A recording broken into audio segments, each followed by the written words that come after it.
Hello students, today we are going to discuss about the alkynes in our hydrocarbon chapter. This is our third topic and we are going to discuss about the alkyne today. तो alkyne में होता क्या है आप लोग जानते हो, third bond triple bond, that is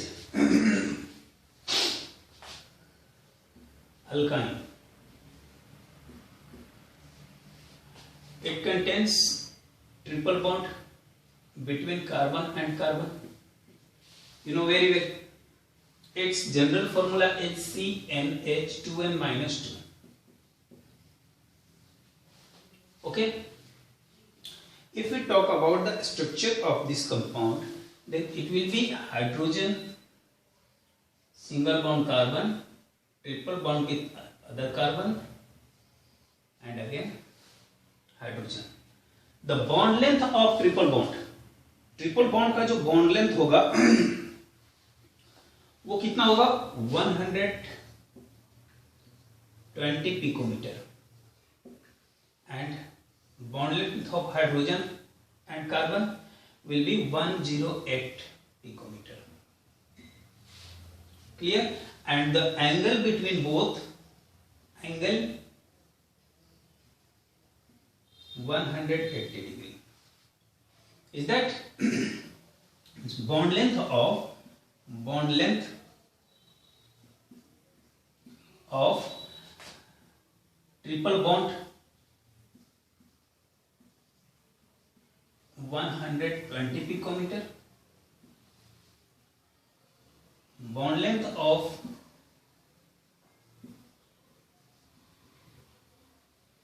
carbon and hydrogen is 108 picometer and angle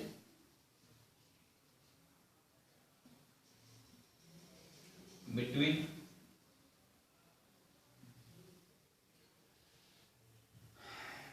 angle of this compound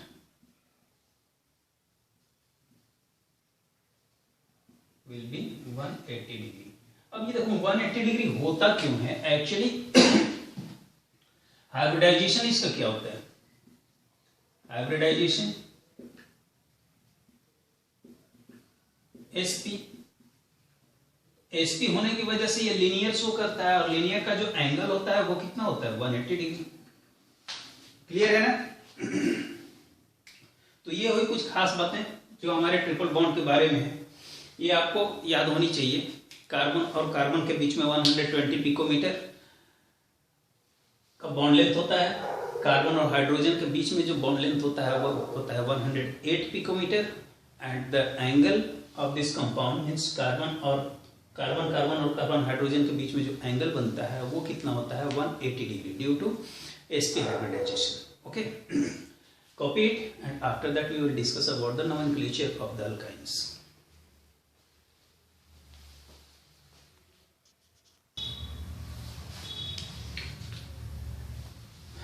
Nomenclature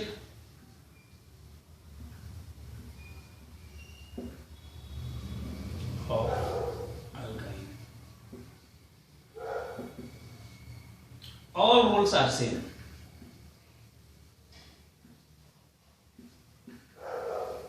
As alkene and alkane. जैसे आप एल्कीन और एल्केन में जितने भी रूल्स फॉलो करते थे, numbering of carbon, long chain, selection of long chain of carbon atoms, after that numbering of the carbon atoms and preference of the alkyl group or functional group, is that all rules are same for alkyne also, but something is special in it. Let's see. अगर मान लो हमारे पास कोई एक compound है जैसे CH triple bond CH, तो बताओ इसका मैं क्या नाम लिख सकता हूं? इधर we can start from here और we can start from here. In both case it will be same, so we can write the name of this compound is ethyne. Why ne suffix is added?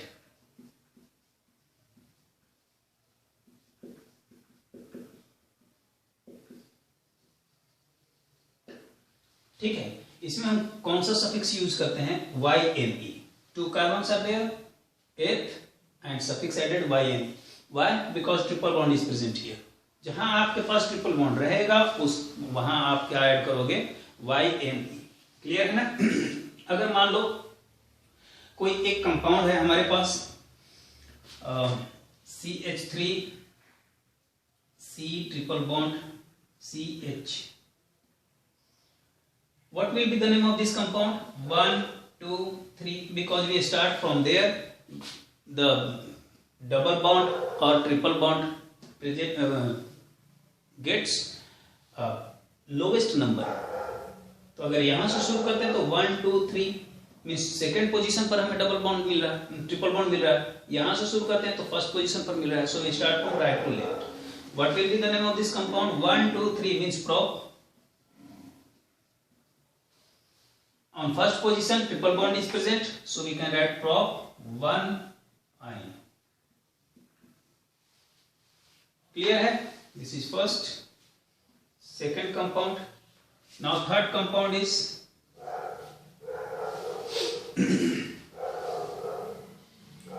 CH3 CH2 C double bond, sorry, triple bond CH. 1, 2, 3, 4. What will be? But 1 ion. Clear है ना? ऐसे ही अगर एक और compound ले लो जिसमें CH3 C CH3 CH3 CH2 and C triple bond CH. Named as 1, 2, 3, 4 and 5. This will be longest chain. Is that on fourth position 2 methyl group is present, so we can write here 2 methyl 4 not 2 4 dimethyl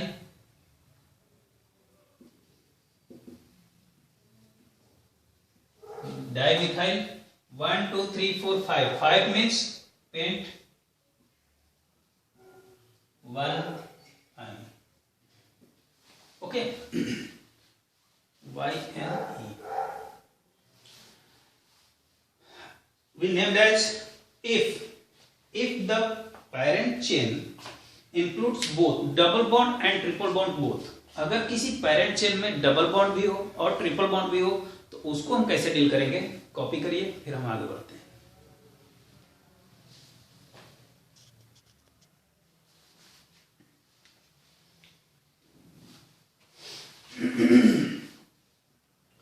If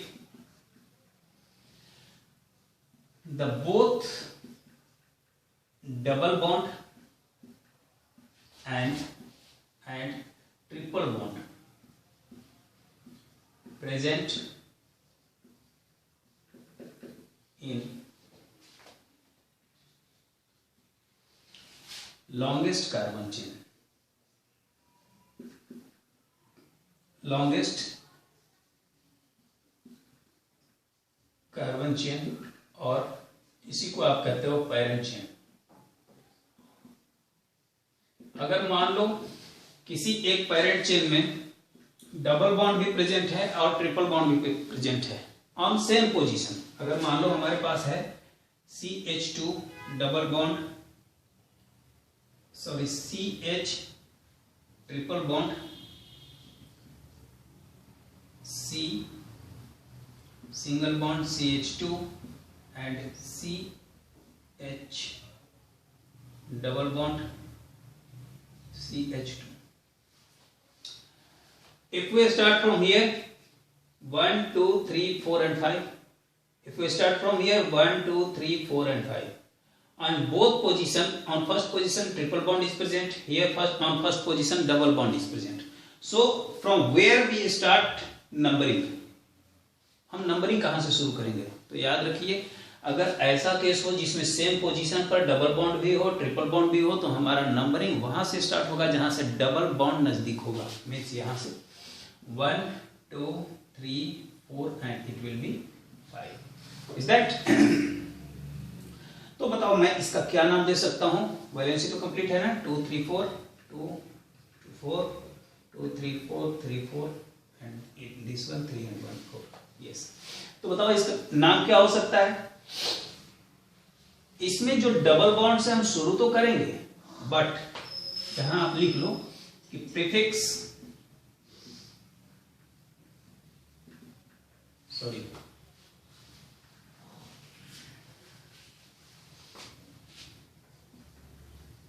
primary suffix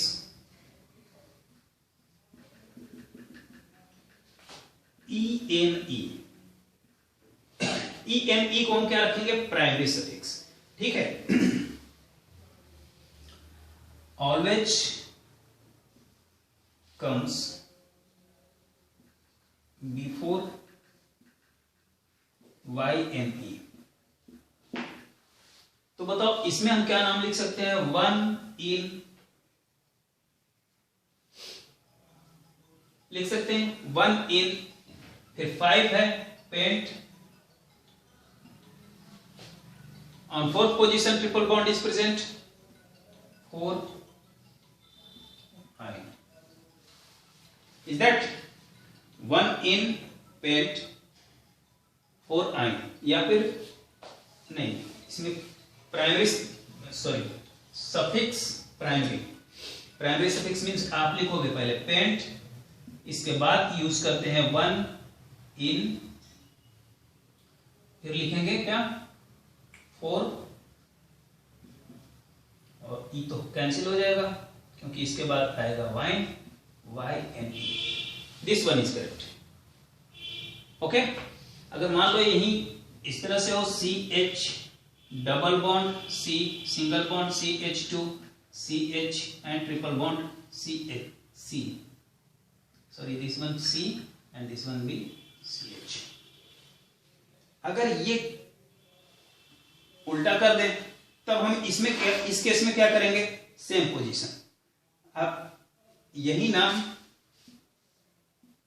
इसमें भी दे सकते हो, यही नाम इसका भी होगा. समझ रहे हो?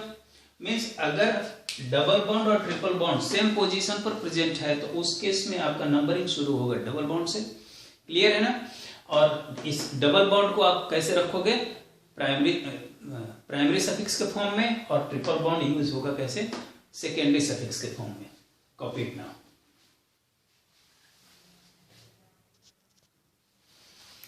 वन मोर केस, अगर मान लो डबल बॉन्ड और ट्रिपल बॉन्ड ये दोनों डिफरेंट पोजीशन पर हों. लाइक अगर मान लो हमारे पास कुछ ये कंपाउंड है, CH3 double bond, sorry single bond, CH double bond CH 213 and this one CH2 and C triple bond CH. अगर हमारे पास ये कंपाउंड प्रेजेंट हो जिसमें ट्रिपल बॉन्ड और डबल बॉन्ड ये दोनों अलग अलग पोजीशन पर हों, तो उस केस में हम क्या करेंगे? उस केस में हमारे पास होगा नंबरिंग. जब हम करना शुरू करेंगे तो क्या होगा? 2 1 3 4 2 3 4 3 1 4 3 1 4 2 3 4 3 1 4. ओके, तो स्टार्ट करेंगे numbering. 1 2 3 4 5 and 6. On fourth position double bond is present. Fourth position पर डबल बॉन्ड है. आप इसका नाम क्या लिखोगे? 6 है hex, 4 in and 1 ion. Hex 4 in 1 ion. Clear है ना? आप इसको यहां से नंबरिंग कभी नहीं करोगे. 1 2 3 4 5 6 ऐसे नंबरिंग नहीं करोगे. आप नंबरिंग वहां से करोगे जहां से लोकेंट हमारा नजदीक हो. ओके, तो ये हो गए हमारे नोमेनक्लेचर की बातें. अब इसमें एक चीज और जो है वो ध्यान देने वाली बात है, और उसे आप लोग जरूर लिखोगे, मोस्ट इंपॉर्टेंट है, और वो ये कि since alkynes are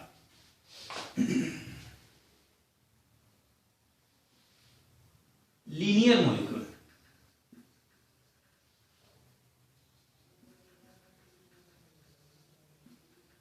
They do not form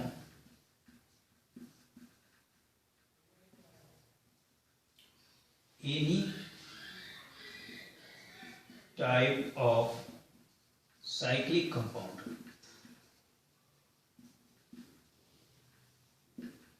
And this is most important. Okay ये किसी भी तरह का साइक्लिक कंपाउंड फॉर्म नहीं करता। क्यों? क्योंकि इसका जो स्ट्रक्चर होता है वो लीनियर होता है। 180 डिग्री पर 180 डिग्री पर कोई भी साइक्लिक कंपाउंड फॉर्म नहीं होता है। Okay, copy it now. Now the preparation of alkynes.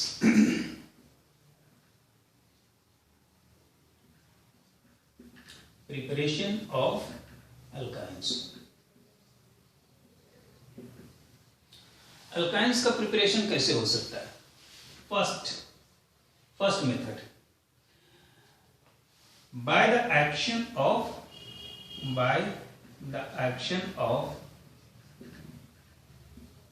water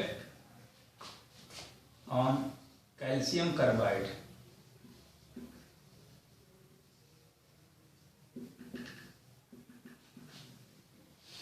calcium carbide पर अगर हम वाटर से एक्शन कराते हैं, वाटर से रिएक्शन कराते हैं कैल्शियम कार्बाइड का, तो उसमें हमें क्या मिलता है? First member of alkyne, that is acetylene. Like means we can write as by the action of water on calcium carbide, when calcium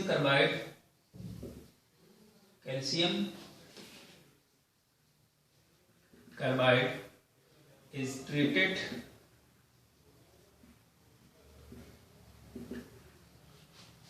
with H2O, it produces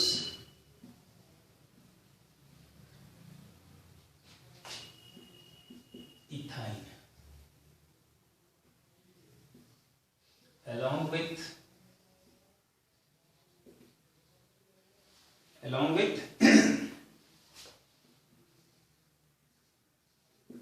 calcium hydroxide,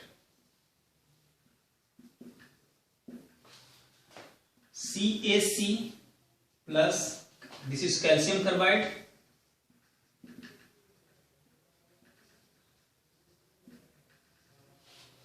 reacts with water, produce what? C triple bond C, H along with CaOH का उल्टा। Okay, तो ये हुई हमारी पहली preparation method, copy it. After that we will discuss about the second preparation method.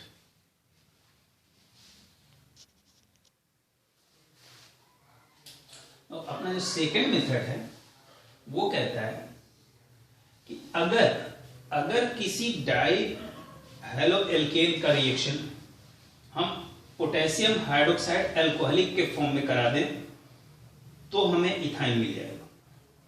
ठीक है, means अगर मान लो BrCH2Br, इसको अगर रिएक्ट करा दो KOH के प्रेजेंस में, अल्कोहलिक KOH के प्रेजेंस में अगर इसका डिहाइड्रोजनेशन करते हैं तो हमें क्या मिलेगा? इसमें से KBr और वाटर ये दोनों निकल जाएंगे, KBr एंड H2। ठीक है, इसमें अगर हम अल्कोहलिक KOH में रिएक्शन कराते हैं तो KBr और H2O ये दोनों क्या हो जाते हैं? रिमूव, और हमारे पास जो कंपाउंड फॉर्म होगा वो होगा BrCH double bond CH2 plus निकल के आ जाएगा KBr एंड H2, और ये रिएक्शन फर्दर प्रोसीड करेगा। BrCH double bond CH2। बताओ इसका नाम हम क्या रख सकते हैं?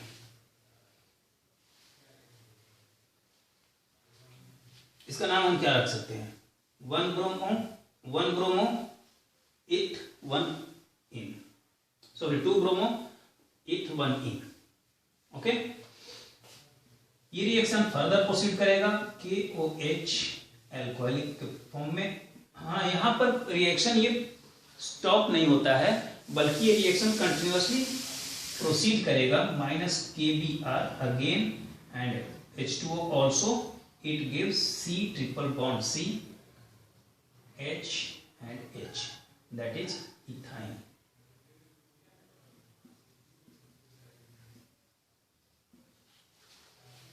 And this process is known as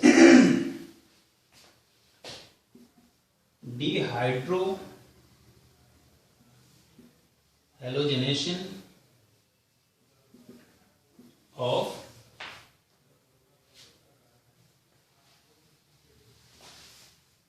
डाइहैलोएल्केन।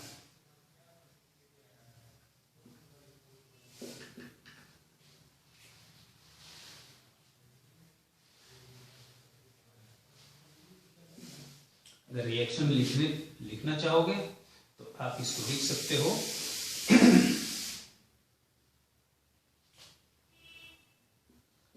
Alkynes can be prepared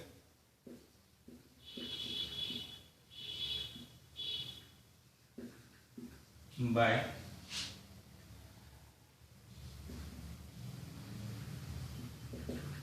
treating dihalogen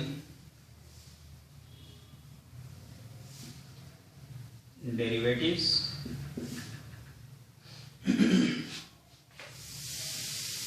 of alkane containing halogen atoms on adjacent carbon atoms with alcoholic KOH, या इसी को आप ऐसे भी लिखते हो, और KOH LC। Okay, copy it now.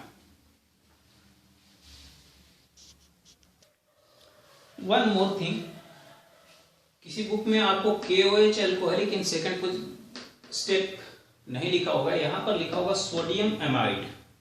ठीक है, तो उस केस में होता क्या है, ये जो डेरिवेटिव्स होते हैं, ये जो डेरिवेटिव्स हैं, इनको हम क्या नाम देते हैं? डाइहाइलोजन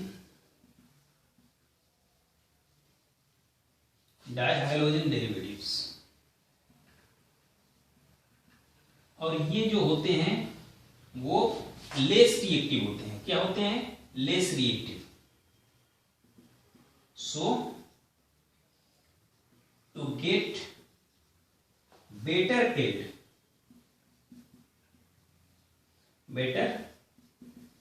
yield of C2H2, better yield of C2H2, we use strong हटा दो, यहां पर ऐसे लिख दो, सोडियम अमाइड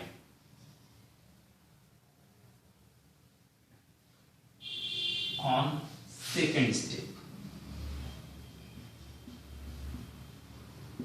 अब देखो इसमें होता क्या है कि सेकेंड स्टेप पर जैसे हम सोडियम अमाइड को लेते हैं, ये रिएक्शन तुरंत प्रोसीड करता है, फास्ट प्रोसीजर होता है, और सबसे ज्यादा और अच्छा इथाइन हमें वहां मिलता है। अगर हम KOH अल्कोहलिक का इस्तेमाल करते हैं तो इसकी मात्रा कम होगी और ये कुछ कम अमाउंट में मिलेगा। क्वेश्चन ये है कि सोडियम एमाइड का रिएक्शन हम फर्स्ट स्टेप में ही क्यों नहीं करा देते हैं? Because this ignite the reaction. ये इस रिएक्शन को यूनाइट करता है और ये प्रोडक्ट मिलेगा हमारे पास 2 ब्रोमोइथीन। और 2 ब्रोमोइथीन को अगर हम सोडियम एमाइड से रिएक्शन कराते हैं तब जाकर हमें बेटर रिजल्ट मिलता है। ओके, तो यहाँ पर KOH की जगह अगर सोडा एमाइड लिखा होगा, किसी किसी बुक में लिखा है, NCERT में भी लिखा है, तो उसमें आप कंफ्यूज नहीं होना। Okay, copy.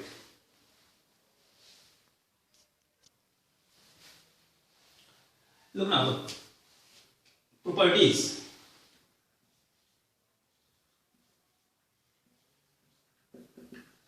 of alkyne. First of all, we talk about the physical property.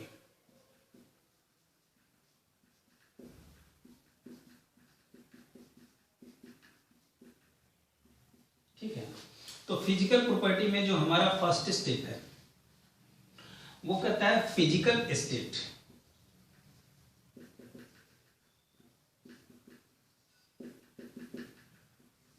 Physical state, अब फिजिकल स्टेट में ये जो इसके फर्स्ट 3 मेंबर्स हैं, फर्स्ट 3 मेंबर कौन कौन? इथाइन, प्रोपाइन और butyne. Means we can write here first 3 member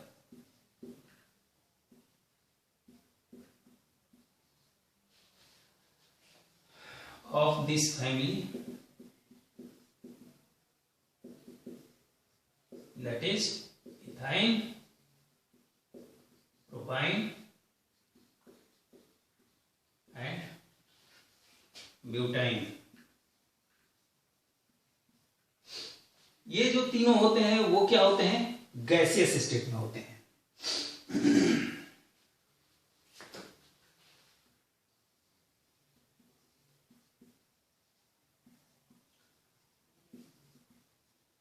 ठीक है, इनके ये जो 3 मेंबर्स होंगे इथाइन, प्रोपाइन और ब्यूटाइन, ये कलरलेस गैस के फॉर्म में होते हैं।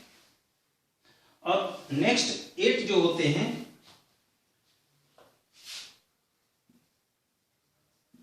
Next 8 member of this family are liquid and higher member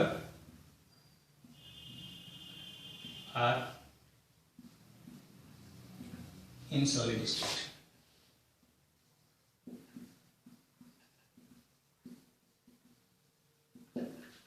ठीक है, अगर मैं बात करूं स्मेल की,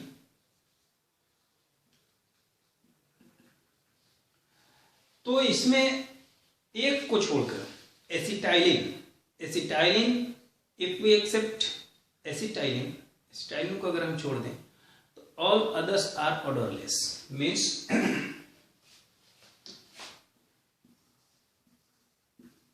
the all members of this family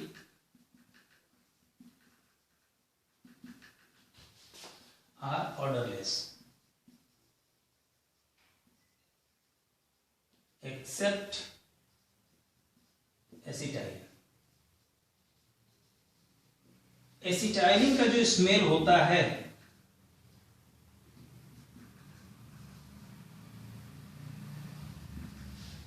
acetylene has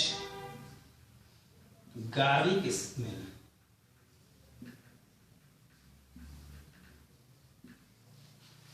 acetylene का जो स्मेल होता है वो कैसा होता है? गार्लिक स्मेल होता है, due to presence of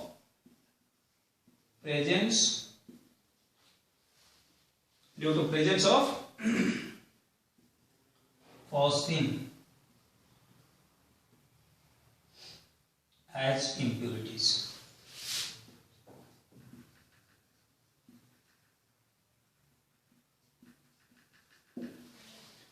phosphine जो होता है वो इसमें इम्प्योरिटी के फॉर्म में होता है और इसलिए इसका स्मेल क्या हो जाता है? गार्लिक। समझ रहे हो? कॉपी करो आप इसको।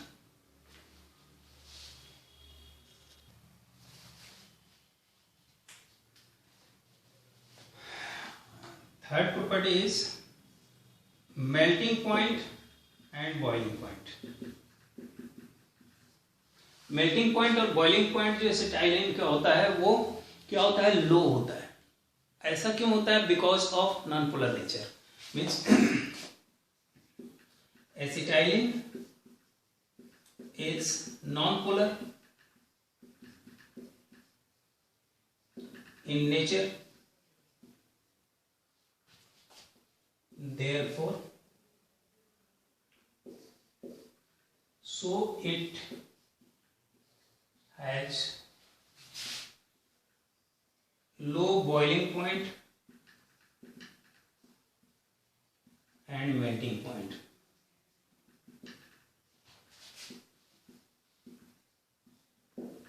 It increases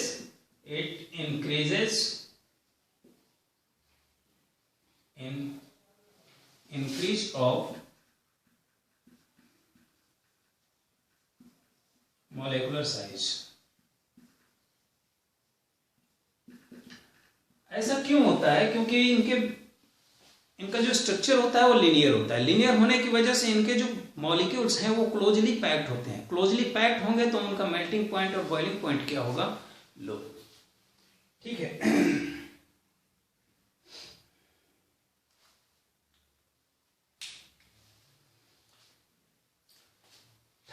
फोर्थ इज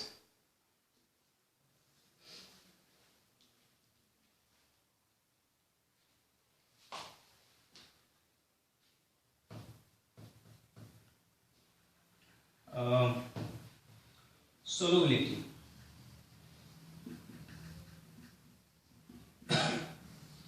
अब इनकी जो सोलबिलिटी होती है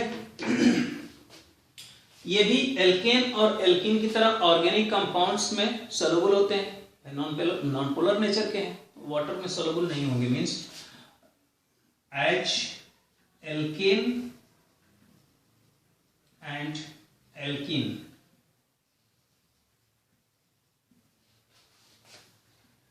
alkynes also soluble in organic solvent due to non-polar nature.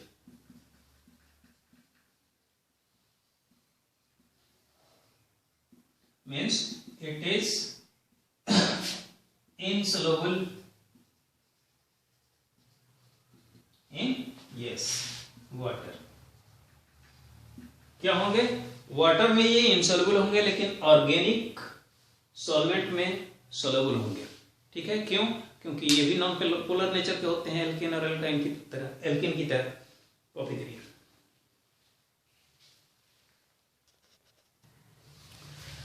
यहां देखो एक छोटी सी चीज थोड़ी सी मिसप्रिंट हो गई है। यहां मोलेकुलर साइज पर डिपेंड नहीं करता बल्कि मोलेकुलर मास होता है। ठीक है? यहां मोलेकुलर साइज नहीं, मोलेकुलर मास होगा, क्योंकि जो मेल्टिंग पॉइंट और बॉइलिंग पॉइंट होता है वो मोलेकुलर साइज पर नहीं, मोलेकुलर मास पर डिपेंड करता है। ठीक है? मोलेकुलर साइज पर कौन डिपेंड करता है? डेंसिटी।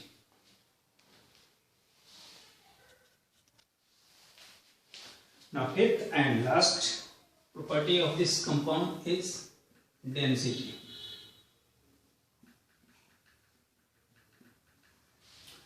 तो देखो इनकी जो डेंसिटी होती है वो इंक्रीज करती है। मोलेकुलर साइज जैसे जैसे इंक्रीज करेगा इनकी डेंसिटी क्या होगी? इंक्रीज करेगी। Means density of alkynes increases on increasing in molecular size.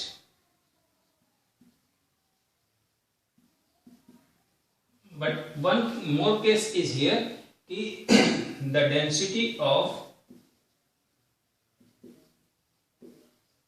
alkynes in liquid form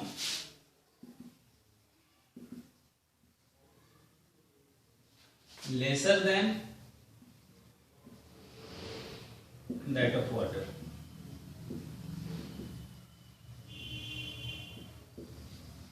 ठीक है, वाटर से इनकी डेंसिटी क्या होगी, कम, लेकिन जैसे जैसे इनका मॉलिक्यूलर साइज बढ़ेगा इनकी डेंसिटी क्या होती जाएगी, इंक्रीज। ओके, तो ये हुई हमारी फिजिकल प्रॉपर्टी की बातें अल्काइन के फॉर्म में। इसके बाद नेक्स्ट क्लास में हम लोग डिस्कस करेंगे chemical property of alkynes, okay, and then aromatic. Thank you.